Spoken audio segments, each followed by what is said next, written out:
name is Sam Willows, and you're watching Bandwagon TV.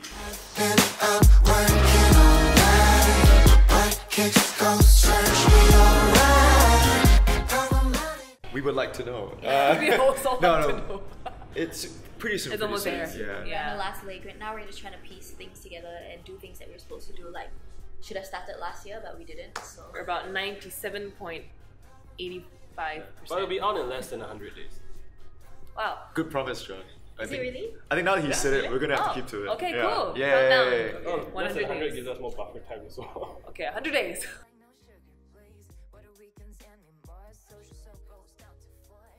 I know. But we really wanted it to happen as well. But you know, maybe we meant 2018 and That was a we're giving it typo. early this time. Yeah. You know? So Yes. wasn't allowed. We're really good at procrastinating. We are really Yeah. procrastinating. But no, there's no excuse. It Yeah. was totally our fault. It was totally our fault. But it's our fault, yeah.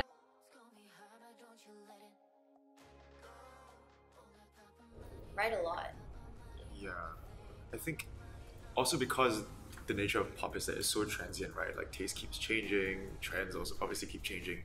So I think the idea of trying to always stay relevant is almost a moot point because it's so difficult to, and that's not exactly what you want to do as well. So I think for us, even with revising the songs and the mixes, going back and retweaking things, we've almost been able to develop, I guess, and finally settle on a style that we feel we want to lock into. So that, you know, I guess, yes, because we like trends and we like pop culture, but also something that we're used to. So I think that's what we've learned, taken away, I guess, a greater awareness of self, in a sense. Yeah, in a strange way. Yeah. Yeah. Yes. I mean, we know each other really well, and everyone gives really valid opinions. I think that's why we really love working together, but not just on music, but even on like the music videos and the business side of things, marketing or whatever it is. We find that somehow or rather, when we make decisions alone, we're all a bit like uncertain, but there is something that happens when four of us agree on something, and there is like a confidence and like a safety net that we find, because when all of us agree, that's what happens. That is just the Willows, you know, and we don't agree very often. Like we actually don't agree a lot, and but it just makes sense when we all agree on something. Yeah. I think the struggle, I wouldn't say struggle, I think the beautiful challenge with, you know, this entity is that, again, you know, on the spectrum of, you know, music artists, you've got musicians who obviously play to their own, to very different strengths, you know, and, you know, I guess with the kind of work that we do, we have a demographic that's quite wide, right? I think for us, we always try to toy the line between, or the tension between reaching out but not reaching out too far, then trying to also imbue maybe more subtext within our music as it goes, you know. And obviously with, you know, the last album we did, Take Heart, you know, that was sort of like a reset of the identity, because before that we were kind of more tertiary, and then we did a reset. And I think now, especially with like Robot and Papa Money, we had, I guess, the audacity to, I think, tackle subjects that we felt a bit more for, you know, a bit more social commentary and stuff that we never really talk about in our music.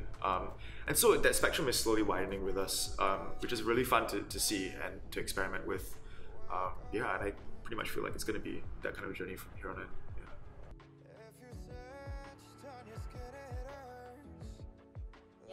Yeah, pretty much. I think for us, like, I guess every group, like, you know, or every artist, or anyone who puts themselves out there, you know, regardless of occupation, you know, there's always criticism, there's always hate comments.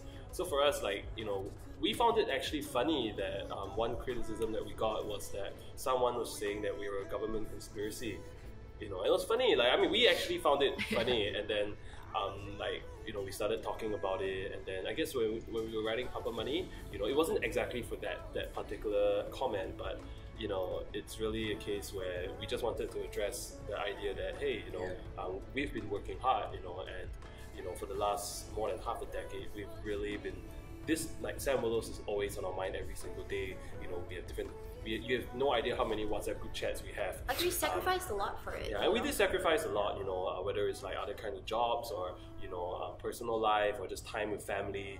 You know, we miss Chinese New Year. Sometimes we miss even Christmas and stuff like that. You know, we work on New Year's Eve. So it's a case where we just wanted to address the idea that, hey, you know, we are working hard and, you know, we didn't take money from anyone. I think on the point of criticism, like, it did affect all of us at one point. And I think ask anyone who has put their face out in whatever social media or in one way or another, like, I mean, I think even now for everyone, because everyone is on social media and like everyone is concerned about this persona or whatever thing that you put out.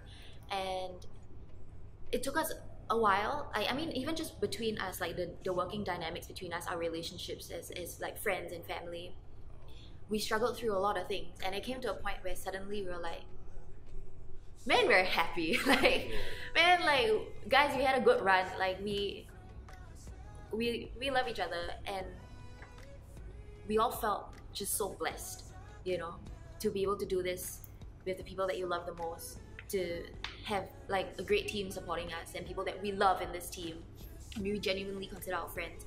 And finally, I think we were confident enough to be like, yeah, it's cool. It's totally fine to be hustling, and it's totally fine to be like worried that things are not going to come through, worried that people are not going to support you or like you. And in the end of the day, like, you're genuine, you know, and I think people can sense that.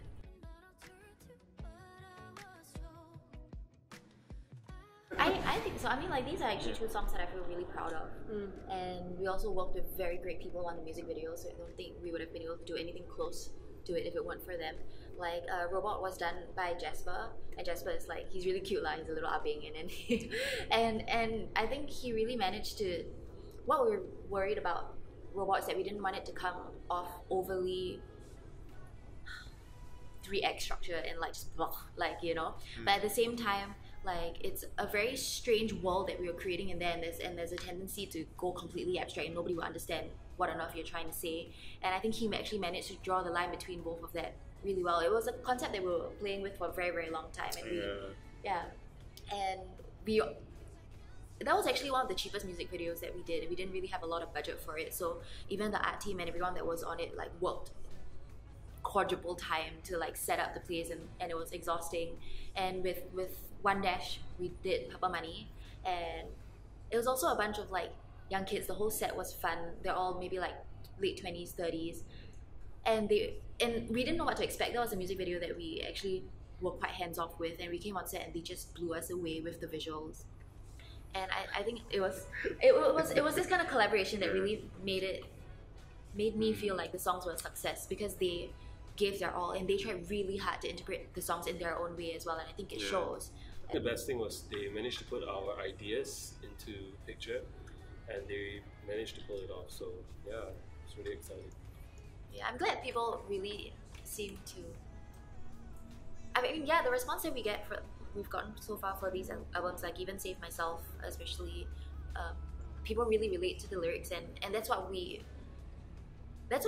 mainly about. Like, for us, we're quite emotional people. I mean, I guess you all know we're always crying, but like always crying. In a state of tears, yeah. The Jon never cries. Yeah. But yeah, and I think that's the most special thing about whatever kind of like art form that there is that like, even if you've never met someone, you've never seen, you don't know what they look like from the opposite end of the world, right? It's when they touch on something that is indescribable and you feel it too, and that's why you build a connection with someone, and that to us is, I guess, one of the most important things that we want to do is to be able to connect with people and make them, feel happy, feel better about something that they're going through. And that's what we really tried very hard to do with these few songs, and I hope that it translated. I think it did. I mean, even if it translates for just one or two kids out there, It's enough. it's really enough. And we do like get messages like every once in a while of like people who really feel like it's touched them, and it's the best part. We do plan on releasing visuals for each. It might not be a full-fledged music video, but it's quite cool to expand that world. Yeah. We've been trying to push for videos as much as we can. Like I mean, like our management, they're super sweet and they understand, and they also always try and help us achieve our vision. And we've been trying to squeeze and push things in a way to get as much out as possible. And that's what we've been doing for the past year, actually.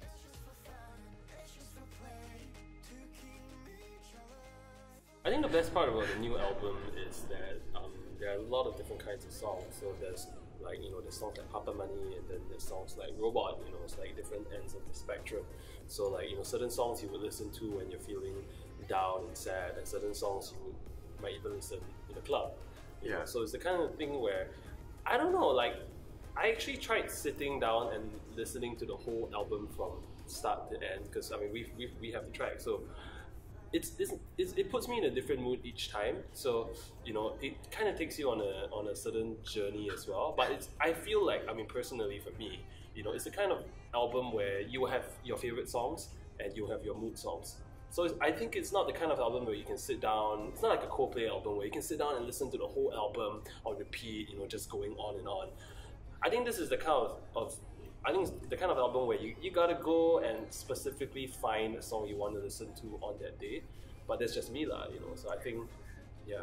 I suddenly have the visual of someone like crying while they're eating, which is one of the saddest visuals in the Yeah, world. oh my god, that's so sad. Eating and crying is...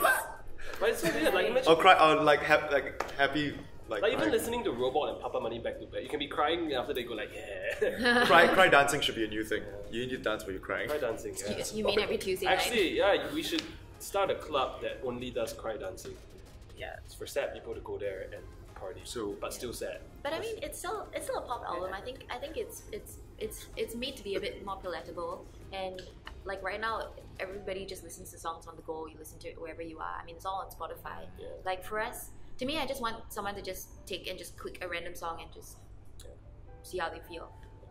That's enough. Just click the song, can really, thanks, please. yeah. Okay, thanks. Kind of like what Jon said. I think it's like, every song has a different mood to it. So I mean, for me, it would be like different songs go into different playlists. I mean, that's why you create playlists too, which depends on your mood, your day, or whatever. So like every song can go into different playlists. But it makes our live shows fun as well, because I think that like hour and a half, we can take the audience on a full journey. Yeah. Journey of like life. party, and then like wave the lights in the air, and then party again. Yeah. I hope people do some ugly dancing to our songs. Yeah. Like not pre-dancing, just do stupid stuff in the bedroom with whatever kind of. That's a good music video idea. Yeah, ugly dancing. Ugly dancing. You didn't hear it from us here. Yeah. Just have fun with it. Yeah. I can't wait for people to hear it. Yeah. I think that's like the main thing, because like we've been keeping it for so long, and we've been like, what was the word, like molding and like like doing things with it, and now we're like, it's kind of like you have like a hot girlfriend, but you can't tell anyone about it.